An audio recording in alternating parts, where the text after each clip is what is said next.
दोस्तों नमस्कार, मैं हूँ रोमा और आप देख रहे हैं न्यूज़ निशा। दोस्तों आज हम मध्य प्रदेश की राजनीति में हो रही हलचलों पर चर्चा करेंगे। हाल ही में भोपाल की सीबीआई कोर्ट ने भारतीय खाद्य निगम के अधिकारी किशोर मीणा पर 4 करोड़ रुपए का जुर्माना लगाया है और 5 साल की सजा सुनाई है, जो भ्रष्टाचार की एक बड़ी मिसाल है। इसके साथ ही मध्य प्रदेश में आगामी उपचुनावों की हलचल तेज हो गई है। कांग्रेस और भाजपा दोनों ने अपने प्रत्याशियों की घोषणा कर दी है। इस बीच एक महिला सरपंच को रिश्वत लेते हुए पकड़ने की घटना भी सामने आई है। इन सभी मुद्दों पर बातचीत करने के लिए आज हमारे साथ इस समय मौजूद है मध्य प्रदेश से राजकुमार यादव जी। राजकुमार यादव जी नमस्कार, स्वागत है आपका। धन्यवाद। जी मेरा पहला सवाल आपसे ये है कि भोपाल की सीबीआई कोर्ट द्वारा किशोर मीणा पर लगाया गया जुर्माना और सजा क्या भ्रष्टाचार के खिलाफ सख्त कदम है या फिर ऐसी घटनाएं लगातार मध्य प्रदेश में चलती ही रहती हैं? देखिए रोमा जी, मैं आपको बताऊं कि जी जिस तरह का ये मुद्दा जो आया है, जो मुद्दा आपने बताया है, इस तरह का जो मुद्दा होना कोई मतलब बड़ी बात नहीं है, आम बात सी हो गई है। जैसे कि मैं आपको बता दूं कि अभी अगर फिलहाल में अगर देखा जाए तो इस तरह का कारोबार बहुत ज़्यादा फल-फूल रहा है मध्य प्रदेश के अंतर्गत। अभी ऐसा कोई किसान नहीं है जिसको खाद की ज़रूरत ना हो। और बिल्कुल। ऐसा कोई कालाबाज़ारी करने वाला कोई जो दलाल नहीं है जो ये काम ना कर रहा हो। अभी इस समय बिल्कुल। मध्य प्रदेश में खाद का धंधा है, बिल्कुल चरम सीमा पर है और लोग इस धंधे को अपना आय का ज़रिया बना लिया है। तो मुझे लगता है कि कहीं न कहीं जो भी हो, ऐसे लोगों को सख्त से सख्त सज़ा मिलना चाहिए जिससे कि आगे करने की कोई हिम्मत ना करे। लेकिन मुझे लगता है कि अगर इस तरह का काम रुक जाए ऐसा रोमा जी बिल्कुल नहीं हो सकता है, क्योंकि लगातार इस तरह का काम जो है लोगों ने अपनी आय का ज़रिया बना लिया और लोग कहीं न कहीं इस तरह का काम करते हैं। निश्चित तौर पे ऐसे लोगों को सज़ा मिलना चाहिए। जी रोमा जी। क्या इस तरीके की सजा देने से या क्या भ्रष्टाचार कम हो सकता है, आपको लगता है? क्योंकि आप काफ़ी चर्चा करते हैं ऐसे मुद्दों को लेकर। क्या अभी आपको कुछ बदलाव दिखा है मध्य प्रदेश में? रोमा जी, जिस तरह के जो खाद की कालाबाज़ारी चल रही है, मैंने बताया है आपको कई बार कि जिस समय किसान को ज़रूरत होती है यूरिया खाद की, उस समय डीएपी खाद उपलब्ध कराने की बात करते हैं कि हमारे गोदाम में अभी डीएपी खाद है। और जिस समय यूरिया खाद की ज़रूरत होती है, उस समय डीएपी खाद की और जिस समय डीएपी की खाद की ज़रूरत होती है, उस समय यूरिया खाद की।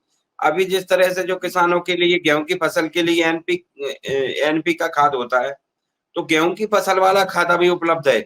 अब अभी डीएपी का खाद नहीं मिल रहा है। जब हम किसानों ने जब गोदाम प्रभारियों से लेकर के जब बात करते हैं तो उनका ये कहना आता है रहता है कि इस तरह का जो एनपी खाद आप मिल जाएगा।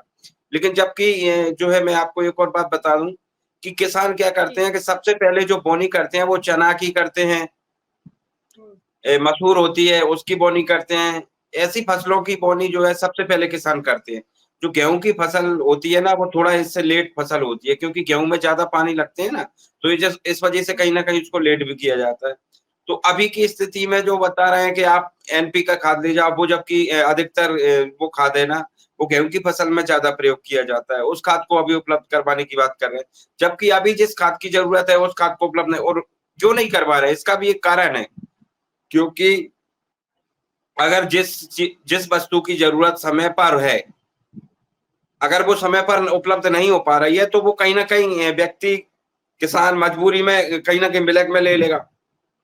और जब बिल्कुल, सही 1350 बात। का कट्टा है, ब्लैक में लेगा तो वही 1700 का कट्टा मिलेगा।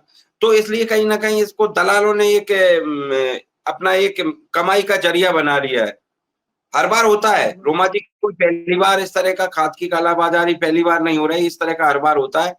और अगर शासन प्रशासन ने एक तरह की व्यवस्था बनाई है, वो भी मैं विस्तार से समझा दूँ, कि शासन ने इसकी ऐसी व्यवस्था बनाई है कि इसको तहसीलदार, एसएडीओ, कृषि विभाग में एक अधिकारी रहते हैं, ब्लॉक लेवल पे एसएडीओ रहते हैं और एक तहसीलदार, हुँ। ब्लॉक स्तर की बात कर रहा हूँ मैं आपसे। और अगर जी, जिले जी। स्तर पे जाएँगे तो भी वही एसएडीओ, तहसीलदार, विधानसभा पे जाएँगे एसएडीओ, तहसीलदार। ऐसे लेवल के जो अधिकारियों को जो टोकन के बाँटने के लिए एक अधिकृत रूप से कर रखा है कि ये लोग आपको टोकन देंगे, फिर वो टोकन आपको मिलेगा, फिर उस टोकन को आप गोदाम में देंगे, गोदाम में एक पैसा देकर के एक पर्ची कट जाएगी, फिर उस पर्ची के से आप खाद ले सकते हैं। तो ये सोचिए कि जी। कितना नियम बना रखा है। इससे पहले मैंने देखा है खाद अगर आपको इतनी मात्रा में उपलब्ध होता था कि किसान को जाना है, वो जाए और ले और अपने घर जाए। इतनी तो लंबी-लंबी कतारें, लाइन लग रही हैं रोमा जी। रात-रात भर लोग डेरा डाले हुए हैं खाद के लिए, तो इतना भयंकर समस्या है। जबकि मैं आपसे ये पूछना चाहता हूँ कि हमको किसी भी चीज़ की ज़रूरत होती है, मान लीजिए कि हमारे लिए ट्रैक्टर खरीदना है तो उपलब्ध हो जाता है, हमारे लिए कोई गाड़ी खरीदना है उपलब्ध हो जाती है। हमको कोई खाने-पीने से लेकर के किसी वस्तु को लेना होता है, किराना दुकान पे जाते हैं तुरंत उपलब्ध हो जाती है। लेकिन मैं रोमा जी आपके चैनल के माध्यम से बड़े ही गंभीरता के साथ एक सवाल दर्शकों से भी पूछता हूँ, सरकार से भी पूछता हूँ और हम इस बारे में चर्चा भी करना चाहते हैं, कि मैं ये पूछता हूँ कि किसान के साथ ही ऐसा क्यों होता है? कि किसान पैसा दे रहा है, आपने उसका शासकीय निर्धारित मूल्य भी कर रखा है, लेकिन इसके बावजूद भी किसान को एक तो उचित दाम में वो वस्तु नहीं मिल रही है, जैसे जो वो उपयोग में आ रही खाद का कट्टा हो, किसी भी तरह से। और दूसरी बात, उसके बाद भी अगर वो जाता है, तो उसके बाद उसको लाइन में लगना पड़ता है और उसके बाद 1350 से लेकर के आपको उसको एक्स्ट्रा में पैसे बहुत देना पड़ता है। तो ऐसी जो किसान के साथ क्यों होता है? आखिर किसान क्या जागरूक नहीं है, शिक्षित नहीं है या किस तरह की बातें होती हैं, जो किसान के साथ दुर्व्यवहार होता है? एक तरफ शिवराज सिंह चौहान यहाँ पे कृषि मंत्री हैं, मुख्यमंत्री थे, बोलते थे कि मैं जो है उप में किसान का बेटा हूँ, शिवराज सिंह चौहान बताते हैं। असल में अगर शिवराज सिंह चौहान एक किसान के बेटा हैं, तो किसान वो कृषि मंत्री भी हैं, 18 साल मुख्यमंत्री रहे, उन्हीं की सरकार है और लगातार केंद्र में उनको मोदी के द्वारा ज़िम्मेदारी मिल रही है, तो फिर किस तरह से किसानों को इस तरह से तंग किया जा रहा है, परेशान किया जा रहा है? इस तरह का नहीं होना चाहिए और इस तरह की शिकायत है रोमा जी। जी, रोमा जी। मैं एक खबर पर और चर्चा करना चाहूँगी, वो भी रिश्वत की चर्चा है कि एक महिला सरपंच को फिर से रिश्वत लेते हुए पकड़ने की घटना सामने आई है। आखिर जी, क्या रोमा। है ये पूरा? इसके बारे में आप बताएँ। जी, रोमा जी। जहाँ तक मेरी जानकारी में देखिए क्या है, जो आदिवासी सरपंच है, उसके पति को की बात है।